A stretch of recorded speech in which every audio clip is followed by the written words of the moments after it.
Hi friends, welcome to red roses. ഇന്ന് നമുക്കൊരു variety ഇഡ്ഡലിയും ഒരു കർണാടക സ്പെഷ്യൽ ഒരു ചമ്മന്തി ഉണ്ടാക്കാം. അതായത് റെഡ് ചില്ലി ചമ്മന്തി. വളരെ വെറൈറ്റി ചമ്മന്തിയാണ്, ഇഡ്ഡലിയും വെറൈറ്റിയാണ്.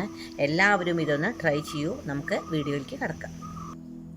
ഇന്ന് നമുക്കൊരു വെറൈറ്റി ഇഡ്ഡലി ഉണ്ടാക്കാം.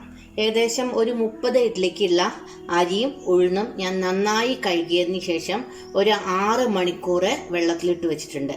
കുറച്ച് ഉലുവയുണ്ട്, കുറച്ച് ചോറും വേണം. അരി നന്നായിട്ട് കഴുകിയിട്ട് ഇത് നല്ല വെള്ളത്തിൽ ഇട്ട് വെക്കണം. ആ വെള്ളത്തിൽ തന്നെ നമ്മൾ അരച്ചെടുക്കണം, എന്നാലേ ഇഡ്ഡലി നന്നായി പൊന്തി വരുള്ളൂ. അതുപോലെ തന്നെ ഉഴുന്നും നന്നായി കഴുകിയതിന് ശേഷം നമ്മൾ വീട്ടാവശ്യത്തിന് ഉപയോഗിക്കുന്ന വെള്ളത്തിൽ തന്നെ ഇത് ഇട്ട് വെക്കണം. ഒരു ബൗള് ചോറേ വേണ്ടൂ. ചോറ് അധികമായ ഇഡ്ഡലി പൊന്തി വരില്ല കേട്ടോ. പിന്നെ അതുപോലെ തന്നെ കുറച്ച് വെജിറ്റബിൾസും കൂടി ഞാൻ അതിൽ യൂസ് ചെയ്യുന്നുണ്ട്. അതെങ്ങനെയാണെന്ന് നിങ്ങൾക്ക് ഞാൻ പറഞ്ഞു തരാം. ഞാൻ ഇതിനായിട്ട് യൂസ് ചെയ്യുന്ന വെജിറ്റബിൾസ് ക്യാരറ്റ് ഗ്രേറ്റ് ചെയ്തത്, ബീട്രൂട്ട് ഗ്രേറ്റ് ചെയ്തത്, കുറച്ച് ഉള്ളി, അതായത് ചെറിയ ഉള്ളിയും വലിയ ഉള്ളിയും ഞാൻ എടുത്തിട്ടുണ്ട്. പിന്നെ കുറച്ച് പരിപ്പ്, ഉഴുന്ന്, ഉണക്കമുളക്, മല്ലിയില, കറിവേപ്പില, ഇത്രയും സാധനങ്ങളാണ് ഞാൻ യൂസ് ചെയ്യണത്. കുറച്ച് തേങ്ങ കൂടി ഞാൻ ഈ ഇഡ്ഡലിയിൽ ആഡ് ചെയ്യുന്നുണ്ട്. അപ്പോൾ നമ്മൾക്ക് ഈ ഇഡ്ഡലി എങ്ങനെയാണ് ഉണ്ടാക്കുന്നത് നോക്കാം. ആദ്യം നമുക്ക് ഈ അരി അരച്ചെടുക്കാം. ഈ അരി ഞാൻ ജാറിലേക്ക് ഇട്ടിട്ടുണ്ട്. എന്നിട്ട് ഇതേ വെള്ളം തന്നെയാണ് ഞാൻ ഇതിലേക്ക് ഒഴിക്കണത്. അധികം വെള്ളമില്ലാതെ നമുക്ക് ഇഡ്ഡലിക്ക് അരച്ചെടുക്കണം. ഇതേപോലെ തന്നെ ഉഴുന്നും നല്ല ഫ്ലഫി ആയിട്ട് വരാൻ വേണ്ടിയിട്ട് നല്ല പേസ്റ്റായിട്ട് അരച്ചെടുക്കണം. വെള്ളം കുറച്ചേ പാടുള്ളൂ. അപ്പോൾ ഞാൻ ഇത് അരച്ചെടുത്തിട്ട് നിങ്ങൾക്ക് കാണിച്ചു തരാം. അപ്പോൾ ഇത് നന്നായി അരച്ചെടുത്തു കേട്ടോ. ഇതിലേക്ക് വേണ്ട ഉപ്പ് നമുക്ക് ഇട്ട് കൊടുക്കാം. ഓരോരുത്തരും അവരവരുടേതായിട്ടുള്ള ആവശ്യത്തിനുള്ള ഉപ്പിട്ടുള്ളൂ കേട്ടോ. അപ്പം ഞാൻ ഇതിലേക്ക് 2 ടീസ്പൂൺ ഉപ്പിട്ട് കൊടുത്തു. അതുപോലെ തന്നെ ഇതിലോട്ട് നമുക്ക് ഈ ഗ്രേറ്റ് ചെയ്ത് വെച്ച ക്യാരറ്റും ബീട്രൂട്ടും ഇട്ട് കൊടുക്കാം. ഇത് പിന്നെ വേവിക്കേണ്ട ആവശ്യമില്ല. ക്യാരറ്റും ബീട്രൂട്ടൊക്കെ നമ്മൾ പച്ച കഴിക്കേണ്ടതാണല്ലോ. ഇനി നമുക്ക് അടുത്ത പരിപാടിയിലേക്ക് കിടക്കാം. ക്യാരറ്റും ബീട്രൂട്ടും ഒക്കെ ഇട്ട് നമുക്കിത് നന്നായിട്ട് മിക്സ് ചെയ്ത് വെക്കാം. അതിനുശേഷം ഒരു തവ വെച്ച് കുറച്ച് നെയ്യോ വെളിച്ചെണ്ണയോ എന്തെങ്കിലും ഒഴിച്ചതിന് ശേഷം ഒരു ടീസ്പൂൺ കടുക് ഇട്ടിട്ട് ഇതൊന്ന് പൊട്ടിയതിന് ശേഷം ബാക്കി ഇൻഗ്രീഡിയൻസ് നമുക്ക് ഇട്ട് കൊടുക്കാം. അപ്പോൾ നമ്മുടെ കടുക് പൊട്ടിയതിന് ശേഷം അരിക്ക് നമുക്ക് കുറച്ച് പരിപ്പ്, കുറച്ച് ഉഴുന്ന് പരിപ്പ്, 2-3 വറ്റൽമുളക്, മല്ലിയില, കറിവേപ്പില എല്ലാം ഇട്ടിട്ട് ഒന്ന് മൂപ്പിക്കാം. ഈ പരിപ്പും ഒക്കെ നന്നായിട്ട് മൂക്കണം, അല്ലെങ്കിൽ അതൊരുതരം പച്ചമണം വരും. നമുക്കൊരു ചുവപ്പ് കളറാവണ വരെ ഇതൊന്ന് മൂപ്പിച്ചെടുക്കാം. ഇത്രയും ചുവന്നാൽ മതി. കണ്ടോ, ഉള്ളിപ്പം നല്ല ചുവപ്പ് കളറായി. ഇത്ര മതി കേട്ടോ, ഇത്ര മൂത്താൽ മതി. അധികം മൂത്തായ കരിഞ്ഞ ടേസ്റ്റ് വരും. ഈ ഉണക്കമുളക് ഓപ്ഷനിലാണ് കേട്ടോ. നിങ്ങൾക്ക് ക്രഷ്ഡ് ചില്ലി ഇടാം, അപ്പോൾ നല്ല രസമായി കിട്ടും. ഓരോരുത്തരുടെ ഇഷ്ടത്തിനനുസരിച്ച് ഇട്ടാൽ മതി. ഒഴിവാക്കേണ്ട സാധനങ്ങൾ നമുക്ക് ഒഴിവാക്കാം. അപ്പോൾ ഇത്രയും മൂത്തു. നമുക്ക് ഇതൊന്ന് തണുത്തതിന് ശേഷം ഇഡ്ഡലി മാവിലേക്ക് ഒഴിച്ചു കൊടുക്കാം, അല്ലെങ്കിൽ വല്ലാതെ പുളിച്ചു പോകും ഇഡ്ഡലി മാവ്.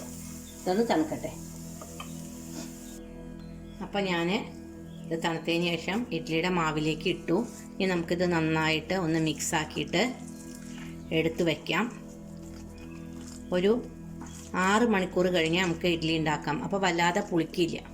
6-7 മണിക്കൂർ ഇരിക്കണം, അപ്പോഴേ അത് പൊങ്ങി വരുള്ളൂ കേട്ടോ. നന്നായിട്ട് മിക്സാക്കി. ഇതാണ് മാവിൻ്റെ കൺസിസ്റ്റൻസി കേട്ടോ. എന്നിട്ട് നമുക്ക് ഇഡ്ഡലി എങ്ങനെയാണ് ഉണ്ടാക്കാമെന്ന് നോക്കാം. നമുക്ക് ഇഡ്ഡലി പെട്ടെന്ന് ഉണ്ടാക്കിയെടുക്കണം വെച്ചാൽ റവ ഇഡ്ഡലി ഉണ്ടാക്കണ പോലെ തൈര് ഒഴിച്ചിട്ട് ഇത് പെട്ടെന്ന് തന്നെ ഉണ്ടാക്കിയെടുക്കാം.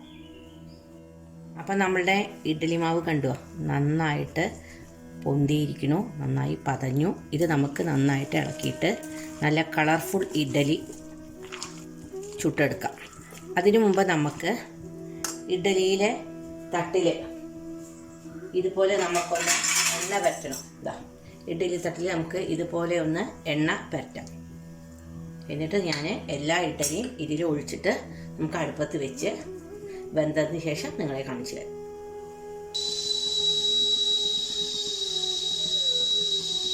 അപ്പം നമ്മുടെ ഇഡ്ഡലി പാകമായി. ഇത് നമുക്ക് വാങ്ങിയിട്ട് തണുത്തതിന് ശേഷം ഒരു കാസറോളിലേക്ക് മാറ്റാം.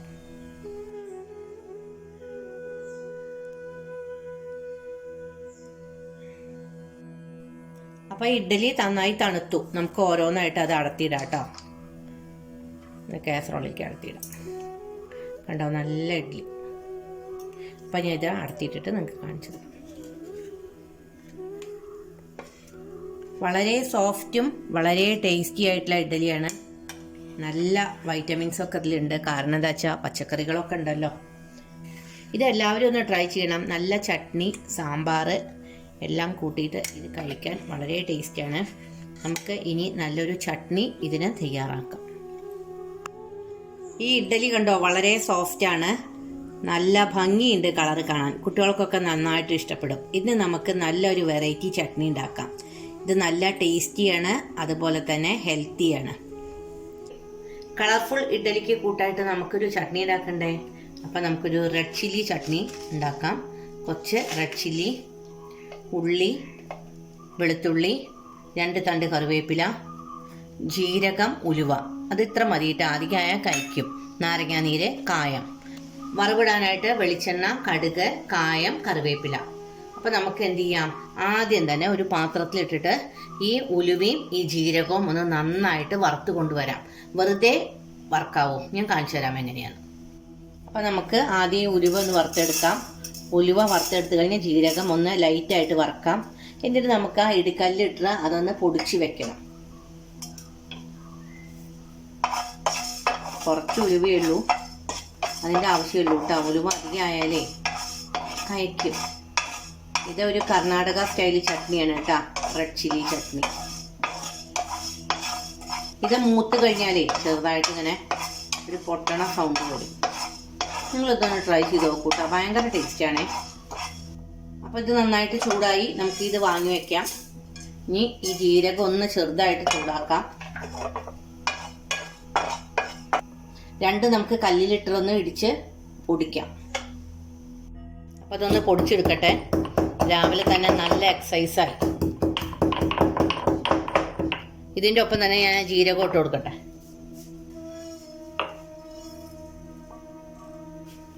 എന്നിട്ട് അങ്ങോട്ട് പൊടിച്ചെടുക്കട്ടെ എൻ്റെ മക്കളെ.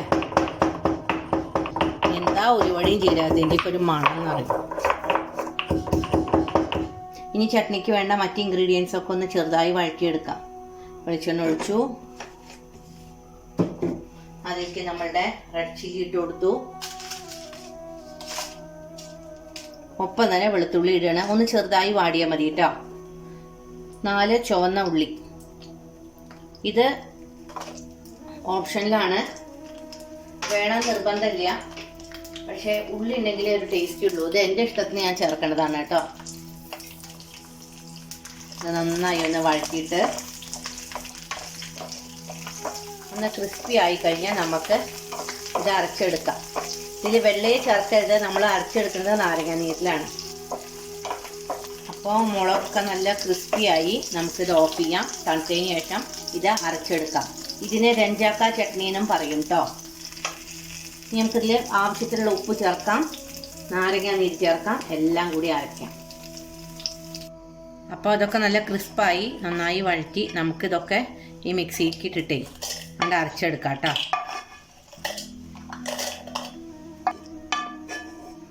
ഇതിൻ്റെ പ്രോസസ്സ് കഴിഞ്ഞിട്ടില്ല, ഇനിയുണ്ട് കേട്ടോ. ഇതാ ഇതിൽ ഈ ജീരകവും അതേപോലെ തന്നെ ഉലുവയും വറുത്ത് പൊടിച്ചതിട്ടു. 1 സ്പൂണ് ഉപ്പിട്ടു, നാരങ്ങാനീര് ഒഴിച്ചു. ഇനി നമുക്ക് വെള്ളം ചേർക്കാതെ ഇത് അരച്ചെടുക്കണം. നമ്മുടെ ചട്നി ഇതാ ഇത്ര അറിഞ്ഞാൽ മതി കേട്ടോ. നമുക്ക് അതേ പാത്രത്തിൽ തന്നെ വറുത്തിടാം. അതിൽ കുറച്ച് വെളിച്ചെണ്ണ ഉണ്ടായിരുന്നു, അതിലേക്ക് ഞാൻ 1 സ്പൂൺ കടുക് ഇട്ടു, കറിവേപ്പില ഇട്ടു. കടുക് ഇട്ടതിന് ശേഷം കറിവേപ്പില ഇടും. എന്നിട്ട് നമുക്ക് എന്ത് ചെയ്യാം, കുറച്ച് കായം ചേർക്കണം. ഈ കടുകൊന്ന് പൊട്ടട്ടെ, അല്ലെങ്കിൽ ചട്നി കഴിച്ചു പോകും. അപ്പോൾ നമ്മളുടെ കടുക് പൊട്ടി വരുന്നുണ്ട്. അതിലേക്ക് നമുക്ക് കുറച്ച് കായം ചേർക്കാം. ഇത്ര മതി കേട്ടോ കായം. കായം ഒന്ന് മൂത്ത് കഴിഞ്ഞാൽ അതിലേക്ക് നമുക്ക് ചട്നി ചേർത്ത് കൊടുക്കാം.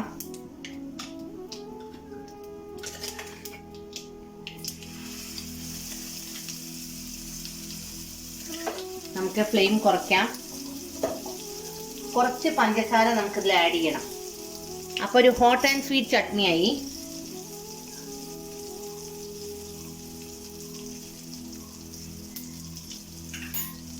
ബാക്കിയുള്ള ചട്നി കൂടി ഞാൻ ഇതിൽ ചേർത്തത് നിങ്ങൾക്ക് കാണിച്ചു തരാം. എന്നിട്ട് നമുക്കിതൊന്ന് ഇളക്കി കൊടുക്കാം. അപ്പോൾ ഇതൊക്കെ നന്നായിട്ട് മിക്സായി. ഇതൊരു പാത്രത്തിലേക്ക് മാറ്റാം. ഇഡ്ഡലിയും കൂട്ടിയിട്ട് നല്ല തട്ടാം. അപ്പോൾ എല്ലാവരും ഈ ചട്നിയും ഒന്ന് ട്രൈ ചെയ്യണം. നമുക്ക് പുതിയ വെറൈറ്റി വീഡിയോ ആയിട്ട് കാണാം. പുതിയ വീഡിയോസുമായിട്ട് ഞാൻ നിങ്ങളുടെ മുമ്പിൽ വരുമ്പോൾ നിങ്ങൾക്ക് എന്തെങ്കിലും സജഷൻ ഉണ്ടെങ്കിൽ കമൻറ്റ് ബോക്സിൽ കൂടെ എന്നെ അറിയിക്കണം. എൻ്റെ വീഡിയോ ഇഷ്ടപ്പെടുകയാണെങ്കിൽ ലൈക്ക് ചെയ്യണം, ഷെയർ ചെയ്യണം. ആദ്യമായിട്ട് എൻ്റെ ചാനൽ കാണുന്നവരാണെങ്കിൽ ഒന്ന് സബ്സ്ക്രൈബ് ചെയ്തിട്ട് അടുത്തുള്ള ബെല്ലൈക്കൺ കൂടി അമർത്തിക്കോളൂ.